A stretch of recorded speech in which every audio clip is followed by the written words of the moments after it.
JLTV 7 news కి స్వాగతం. ఒక నాటి కాలంలో ప్రభుత్వ పాఠశాలలో కురుమ బిడ్డలు ఒక్కడు కూడా చూసుకుని భాగ్యం కలగలేదని, నేటి ఈ తరంలో కురుములు లేని పాఠశాల లేదని భువనగిరి పార్లమెంట్ బీఆర్ఎస్ ఇన్ఛార్జి రాష్ట్ర కురుమ సంఘం వర్కింగ్ ప్రెసిడెంట్ క్యామ మల్లేశం కురుమ అన్నారు. కురుమ స్కిల్ ఎడ్యుకేషన్ మెరిట్ అవార్డుల కార్యక్రమంలో ఆయన ముఖ్య అతిథిగా పాల్గొని ప్రసంగించారు.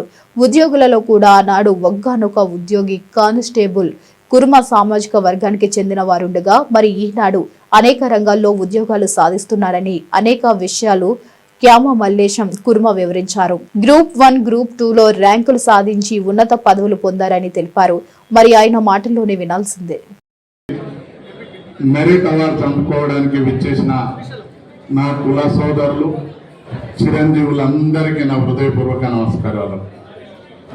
రాష్ట్ర కుర్మ సంఘం ఆధ్వర్యంలో ఈ కార్యక్రమాన్ని ఏర్పాటు చేయడం, ఆ నిర్వాహకులందరినీ కూడా అభినందిస్తూ, చిరంజీవులారా మీరందరూ కూడా ఈ పోటీ పరీక్షలలో మంచి ప్రావీణ్యతతో ఉత్తమ ఫలితాలను సాధించి ఈ అవార్డు అందుకున్నందుకు మిమ్మల్ని ప్రత్యేకంగా అభినందిస్తూ, మా చిన్నతనంలో మేమందరం, నేను కానీ మల్లేశన్న కానీ, వేదిక మీద ఉన్న ఎస్పీ గారు కానీ, మళ్ళా మన ప్రభుత్వ పేరు లైలన్న కానీ, అందరం కూడా గ్రామీణ ప్రాంతంలో పుట్టినోళ్ళమే. మా తల్లిదండ్రులు అందరూ కూడా గొర్రెలుగాచో వ్యవసాయం చేసో మేము కూడా అందరం ప్రభుత్వ పాఠశాలలలో చదువుకొని వచ్చినోళ్ళం.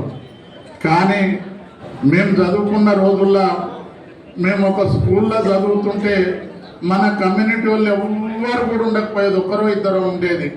నేను చదువుకునే రోజుల్లో నాతో పాటు ఒక జంగే అని ఆయనకు జుట్టు ఉండేది, ఇంత పొడుగు. నేను ఆ జుట్టును చూసేడు మావాడు అని అనుకున్నాను, ఎవరు ఉండకపోయేది. ఆ పరిస్థితులకి వెళ్ళి ఇవ్వాల నేను చదువుకునే రోజుల్లో మా ఇబ్రాహీంపట్నంలో ఒక కానిస్టేబుల్ వికారాబాద్కు సంబంధించిన ఆయన ఒక పత్తి కుర్మ ఆయన ఉండేది. నేను బాగా యాక్టివ్ ఉండేది. కుర్మ అని తెలిసిన తర్వాత ఆయన్నే వచ్చి మల్లేష్ మీరు కుర్మల్లా, మేము కూడా కుర్మల్లము అని చెప్పే పరిస్థితి ఉండే. అంటే ఆయన ఒక కానిస్టేబులే మన కమ్యూనిటీలో ఉండేది. కానీ ఇవాళ చాలా ఉన్నత స్థాయిలో బాగా శ్రమపడి పిల్లలందరూ గ్రూప్ 1, గ్రూప్ 2 సబ్ ఇన్స్పెక్టర్లు, గ్రూప్ 2లో ఎంఆర్ఓలు, కమర్షియల్ ట్యాక్స్ ఆఫీసర్ చాలా అవుతారు. ఇంకా నేను ఒకటి కోరేది ఏంటంటే, ఆ భగవంతుని దయ, ఏ స్కూల్లోకి వెళ్ళినా హుషారుకున్న పిల్లలు ఎవరన్నా ఉంటారంటే లంబడోళ్ళు మన గొల్ల కుర్మల్లే ఉంటారు ఆడ. కాబట్టి మరి ఆ బీరప్ప దేవుడు, ఆ ప్రకృతి దయనో కానీ మన జాతి మంచిగానే చదువుతూ ఉంది. నేను చిరంజీవులకు అందరికి మనవి చేస్తూ ఉన్నా, ఈ చదివే సరిపోదు. ఇవాళ అగ్రవర్ణాల వాళ్ళు, రెడ్డిలు కానీ బ్రాహ్మణులు కానీ ఎవరు కానీ కానిస్టేబుల్ కొలువు చేస్తలేరు. బస్ డ్రైవరు, ఆర్టీసీ కండక్టర్ ఆ కొలువులు అసలే చేస్తలేరు. టీచర్ కొలువులు కూడా చేస్తలేరు. ఈడబ్ల్యూఎస్ పెట్టాక ఎవడో కొద్దిగా వెనుకబడ్డోడో కూడా చేస్తూ ఉండు. ఆ పరిస్థితులను మనం ఇవాళ మా ఇబ్రాహీంపట్నం ప్రాంతంలో ఇంచుమించుగా రంగారెడ్డి జిల్లాలో అక్కడున్నంత ఎంప్లాయీస్ ఎక్కడ లేరు.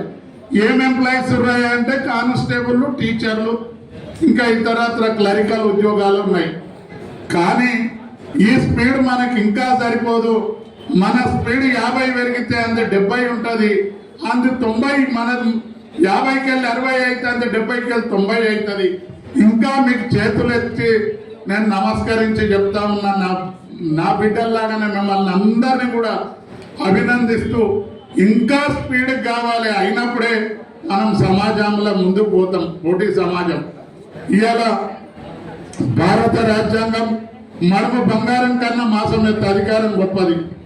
భారతదేశ రాజ్యాంగం పారిశుద్ధ్య కార్మికురాలకు ఒకటే ఓటక్కు, భారత ప్రధానమంత్రి గారికి కూడా ఒకటే ఓటక్కు ఇస్తారు. ఆ ఓటక్కు ఈక్వల్ ఉంటుంది. కానీ బడుగు బలహీన వర్గాలల్లో 100కి 52-56% ఉన్న మనమేమో రాజ్యాధికారానికి దూరం అయిపోతా ఉన్నాం. వాళ్ళు 10-13% ఉన్న ఈ రాజ్యాన్ని, ఈ దేశాన్ని పరిపాలన చేస్తూ ఉన్నారు. అన్నింటికన్నా కూడా బడుగు బంగారం కన్నా మాసమెత్త అధికారం గొప్ప అనే సూక్తితో మనం ముందుకు పోవాలి.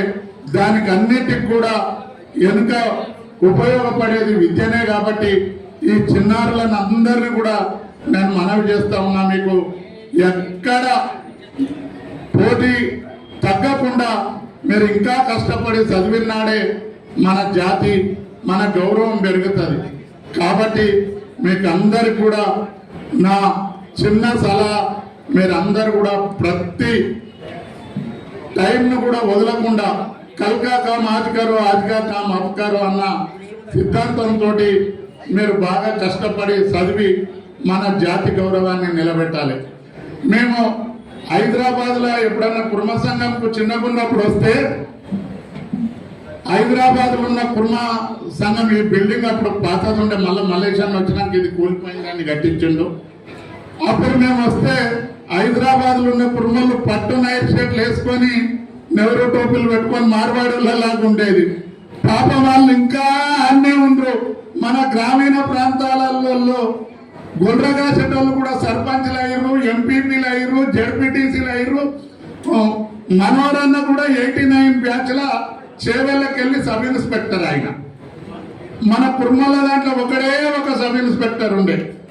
నీతికి నిజాయితీకి ఆ డిపార్ట్మెంట్ లో మారిపోయారు. ఏ చెడ్డ అలిగేషన్ లేదు. సరే, ఆయనకేమన్నా అలిగేషన్ ఉండేమన్నా ఇరికినా మన దాంట్లో కూడా సపోర్ట్ చేయడానికి మన దాంట్లో పెద్ద దిక్కు ఇవ్వలేడు. ఆయన స్వయం కృషితో ఎదిగి అన్ని హుషారు చేసిన వాళ్ళకన్నా మొదలు ఎస్పీగా ఆయనకు అవకాశం దొరికింది. బికాజ్ ఆయన మంచి.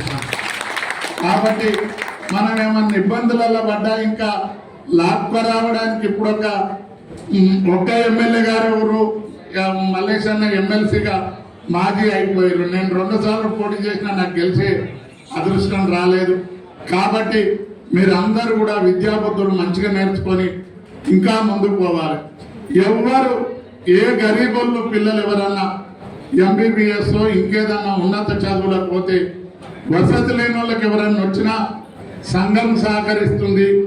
మా సొంతంగా కూడా నా సొంతంగా కూడా నేను ఏ ఎంబీబీఎస్ చదివినా ఒక కుర్మలకే కాదు, ఏ కమ్యూనిటీ వాళ్ళు వచ్చినా 25,000 50,000 ఇచ్చి నా సహకారాన్ని అందించినటువంటి పరిస్థితులు ఉన్నాయి. తప్పకుండా మనలో కూడా ఎవరున్నా నేను విద్య కొరకు సాయం చేస్తాము. సంఘం కూడా ఎల్లప్పటికీ మీకు అందుబాటులో ఉంటుందనే విషయాన్ని, మీ మీద కోటి ఆశలు ఈ జాతి పెట్టుకొని ఉంది.